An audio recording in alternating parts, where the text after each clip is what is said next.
Good morning, everybody. Welcome to Drobo's live webinar on how to hack the best DIY portrait. It's presented by Drobo and Cynthia Apps Photography. My name is Samina Subedar, and I'm the marketing director at Drobo. And today we have with us Cynthia Apps. She's with Cynthia Apps Photography. So we're going to meet Cynthia today first, and she'll be talking to us about how to get started on doing the best portrait at home. She's going to give us some pro tips. And then I'll be talking about how to keep your images safe with the Drobo product line. We'll have a Q&A session at the end of the webinar, so if you have any questions, please type them up on the sidebar, and we'll try to answer as many questions as possible. And of course, at the end, we'll announce our $100 gift card winners, so definitely stay tuned towards the end of the webinar. All right, great, let's get started. Welcome, Cynthia. Hi, guys. Hi, Samina. I'm so glad you were able to join us today. So I'd like to start with you, and let's talk about a little bit of your background and the type of photography that you do. Hi, I'm Cynthia Apps from Cynthia Apps Photography. I've been a photographer for 4 years now. I am based out of the San Francisco Bay Area, and I do mostly natural light family photography. And well, the way that I got into photography is just I was a mom. I became a mom. I had my first son, and I started taking him to JCPenney and Sears for portraits. And I was just really unhappy with the pictures that I would get from him. So I I got my first SLR camera, and I kind of taught myself how to take better pictures of my kid. And that's basically how I got into photography. Oh, awesome. Great. And you're located local, so that's great, in the Bay Area, just where Drobo is too. That's right. Awesome. So let's get started. So in terms of the camera, what type of camera do you use, and the type of settings? Let's talk about that. I use a Canon 5D Mark III. That has been my camera for a few years now. And but like today, we're gonna be going through a few tips on how to take your portraits at home. So please just keep in mind that you can use any SLR camera, any point and shoot that you have at home. Even your phone camera can work for whatever we're going to be learning today. And as for settings, if you want to get a little bit more technical, and you are familiar with terms as ISO, aperture, and shutter speed, shooting indoors, you really have to keep your ISO, between 400 and 800. As for the aperture that I use for indoor portraits, I shoot very close to my subject. So, I stay around 2.8 for my aperture. My shutter speed, since you're shooting kids, you really need to try to keep it, between 250 or 400 or so, because they move. And the lower your shutter speed goes, the blurry the images will get. So those are basically the settings that I normally use in shooting in manual mode. But once again, you can do these portraits on auto mode as well. Okay, and for those of us who may not know, what is aperture? Well, the aperture is the hole inside your lens that allows light to come in. That's what it is. Okay. And then you might want to know what shutter speed is now. Yes. The shutter speed is basically, it tells the camera how long to open up to let the light in this hole. So you can make it very slow, you can make it very fast. So if you make it a little slow, then it captures movement. So when you're shooting kids, you wanna try to keep it a little high, because you want it to close real fast to capture the image and keep it sharp. Okay. And what about ISO? The ISO is basically it's the third component in a picture, and it tells your camera how much light to bring in when these other two factors are playing all these two factors are in while taking the portrait. So once again, shooting indoors, you want to keep it between 400 and 800. If you shoot outdoors, you want to keep it around 100, and if it's cloudy, 200. These are things that as a photographer just come automatically in mind, and it tells your camera all the settings that you need to be able to take a picture fast enough or low enough or clear enough or bright enough. So those are the three components that you need when taking a picture. Awesome. So when you're shooting indoors, is there a certain time of the day that's more optimal, or a certain room that's better? You can shoot any time of the day. It comes down to when the best light is in your house, or which room has the best light. So when I shoot people indoors, like I shoot family indoors, the first thing I do after introducing myself, I go and look for the best light in their home. If it's the bathroom, we'll shoot in the bathroom. If it's a bedroom, we'll shoot in the bedroom. Today, the best light in my house in the morning was the dining room. So I basically cleared the dining room, moved the table, and we went closer to the windows near the dining room. But once again, you can do any time of the day. It really just comes down to where the light is in a certain room in your home at a certain time. Okay, awesome. Now, say you want to shoot in a room that's typically dark. Are there any tips that you can give us? So if you have, say you have dark carpets and you're shooting your kids in a room and you have dark carpets, I always have just a white blanket with me, and I put it underneath and just that create reflection. I don't have any fancy reflectors really. It's very common for me just to bring a white blanket to my shoots, and that provides the light that I need when it's dark around. Also, it's very common for me to use, white.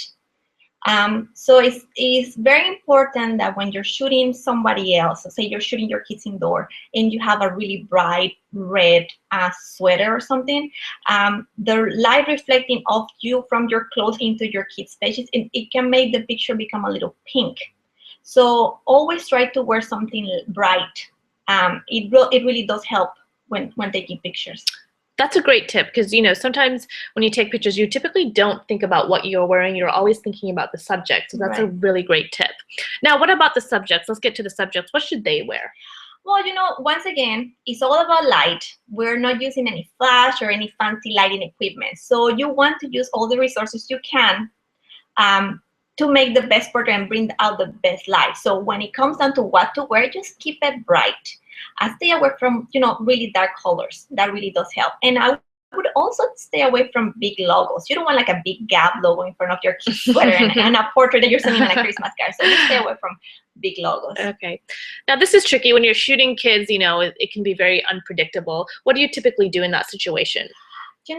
Bribing your kids is okay. Today we use lollipops. I got my kids do Hot Wheel calls and say, if you sit still for these pictures, I'm gonna give you a Hot Wheel, and that really does work. So bribing your kids, it's okay. Awesome. All right, so let's talk about what we did this morning. If you want to walk us through the process here and some of the tips that you recommend. Well, once again, the first step when taking pictures in your house is looking for the room that has the best light. So, many of you might be shooting with your SLR and might have your flash on. Flash is great in dark situations, but since we're shooting during the daytime, I really the flash can be detrimental in taking the picture. So I suggest turn off the flash. Look for the room that has the best light. So a room with big windows. You can even shoot close to a doorway. So open the doors, and right there could be nice light. Another thing when taking the pictures that is important is just having a clear background. So if you have a wall that is just a plain wall, no pictures, nothing on it, that's a great place to take a picture. If you're shooting, say, in your living room, and you have lamps, and you have a coffee mug from the morning, and you have all these elements that can be distracting from the image. Just if you choose the place that has the bright light, and that's where you want to shoot, just make sure that you take out all these distracting elements. Say, when I'm shooting in my bedroom, for instance, which I often do for family portraits of my kids, I clear the night tables beside the bed and take out all the alarm clocks, all the books, anything that I have, because once again, that can be distracting. So look always for a bright place, a clean background, and that's where you want to take the picture. And also, we can go more into it when we see the actual pictures that we took this morning. All right. There they are.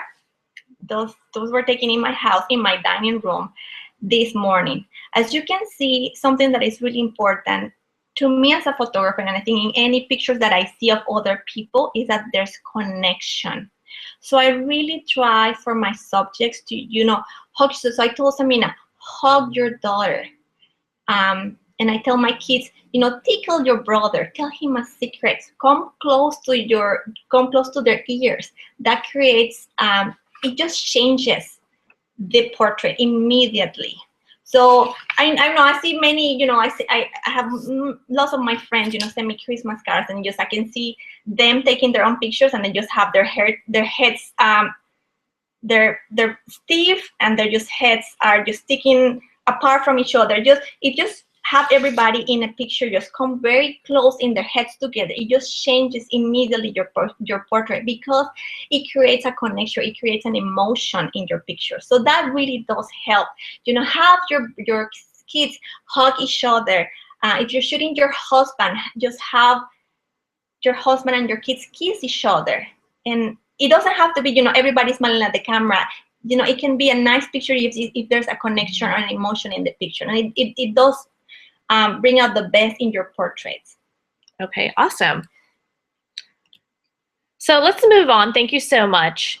So let's move on to the Drobo portion. So once you've taken all of these beautiful pictures, what do you want to do with these pictures? So what does Drobo do? So we create storage arrays, and within the storage arrays, you can put in your media files, you can put in your images, and a Drobo is basically a self-managing, self-healing solution. So you can put in the drives that you need at the time, and you can build as you grow. So we believe that the digital files are very important, vital to our lives, and we protect against data failure and outages. And we also grow with time. So for example, if you only need a certain capacity, you can buy a 1 terabyte drive, so you can stick it in your Drobo, and then when your storage needs increase, you can put in another drive, which could be another capacity. And all the drives don't need to be the same manufacturer. You can actually use Seagate, or you can use an OCZ drive. It really doesn't matter what you use with a Drobo. So how does Drobo do that? So let's talk about our Beyond RAID technology. So like I said, we can accept different drives and capacities. We can hot swap the drives to increase capacity to replace bad drives. And you also have instant expansion as well. And you can also protect against 1 or 2 simultaneous drive failures. And you do that with the software of the Drobo that's downloaded onto your desktop as well. And the drives are carrier-less, so you can directly stick your drives inside. And with Drobo, it's really easy to use. So if you understand a stoplight, you understand Drobo. So you see the lights on the right-hand side of the drives. Green means that all the drives are okay. Red means that it's completely full and you'll have to replace that drive. And then yellow means that the drive is almost full, so you'll have to take care of it in a little bit. So again, if you understand a traffic light analogy, you understand a Drobo. And when you see those the blue lights on the bottom of your Drobo, that basically each light represents 10%. So you see here that the 40% of the capacity of the Drobo has been filled. So let's get into the Q&A session here. I know we've had some questions coming up for you. So what is your favorite lens? My favorite lens is the 50 millimeters. The 50 millimeter lens in general. My first portrait lens was a 50 millimeters 1.8. Now I as I got in deeper in my business, I upgraded to a 1.4, and then the 1.2 is available, and even there's a 1.0. The smallest your person can go, the more expensive your lens is. So of course the 1.2 is much more expensive, but I started with a 1.8 and it was great. That's what got me started in portrait photography. I absolutely love it. It's about $100, and I really encourage you to get that if you can't, because it really makes a difference when taking a portrait. Okay. Now we have a question about kids. Kids can be very unpredictable. So how do you get them engaged? Well, you know, like I said before, bribing is okay. So bribe your kids, have a lollipop, that really does work. And also, you know, while taking the picture, I try to get their attention by just, you know, speaking really, really, really high, or, you know, laughing really hard, because it just triggers a laughter in them as well. It's a great thing to do with kids. And also, I mean, I can use it even with adults. I just laugh really hard and they laugh, and then it just makes a better portrait that way. And that definitely worked this morning with my daughter. So thank you so much. So we have a question about drive failures, what happens in a Drobo. So Drobos, you know, we use them for photographers, we use them for SMB, and we use them for home as well. So the Drobo 4-bay is going to be the best option to use at home. And so when a drive fails, you basically see the red light. All you do is you remove the drive and you put in a new drive, and the system will actually rebuild itself. And that's using our Beyond Rate technology. I gotta say, Samina, I'm learning a lot from Drobo, because I have a Drobo and I'm learning so much from you just being sitting here. So that's great. That's awesome. And the one thing about Drobo is that it's really simple and easy to use. So I have a 7-year-old son, and I have a 4-bay at home where I keep all of my information and all of my images. And he actually set up the Drobo in 7 minutes flat. Excellent. So the one that I have is actually direct attached. It's the 4-bay, and you can attach it via USB 3.0 directly into your laptop. So it's really simple, easy to use, and you have all of your files right next to your computer. Perfect. So we have some more questions here. Do you use any flashes or strobes? I use flash when I need it in low light situation, but I really, really do stay away from flashes. It's not my photography style. So Okay. I do not use any strobes. I do know how to use a flash, but only use it when I need it. Okay, perfect. Couple more questions. We had a question come up before about a manufacturer. So yes, you can use any type of manufacturer for your Drobo. So you can swap, you can use different manufacturers at all times. It really doesn't have to be one type throughout the storage array.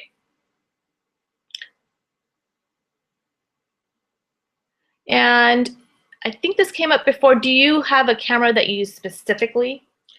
I'll be honest, the camera that I use the most is actually my phone camera, because it's what is available and it's easy to carry. But my go-to camera is definitely the Canon 5D Mark III. I've used it for a while now, and it's a great camera. I also use some film cameras, and the reason I use Canon actually is because I can use my lenses in my digital and film camera. So that's basically why I use Canon as well. Okay, so when you're using an iPhone at home, do you have any tips that we could use? Well, the same applies. Getting the kids' attention by laughing hard, it works in your phone. Find the right light, find the room with the plain background. You can just snap a picture on your phone. I actually really like the cameras on the Samsung phones. They make a big difference in the picture. They have a very good quality. But I mean, lots of people have the iPhones, and that works great as well. Okay, perfect. So we're going to wrap things up a little bit. And if you have any questions, you can contact us at marketing@drobo.com, or if you have any questions for Cynthia, you can contact Cynthia at cynthiaappsphotography.com. And now we're going to announce the winner of our $100 gift card. And the winner of our $100 gift card is Ayub S. So Ayub, please contact us at marketing@drobo.com, and we're going to get that $100 gift card out to you. So thank you again for attending and taking the time out this morning. And thank you, Cynthia, for joining us today. Thank you so much for inviting me. Thank you.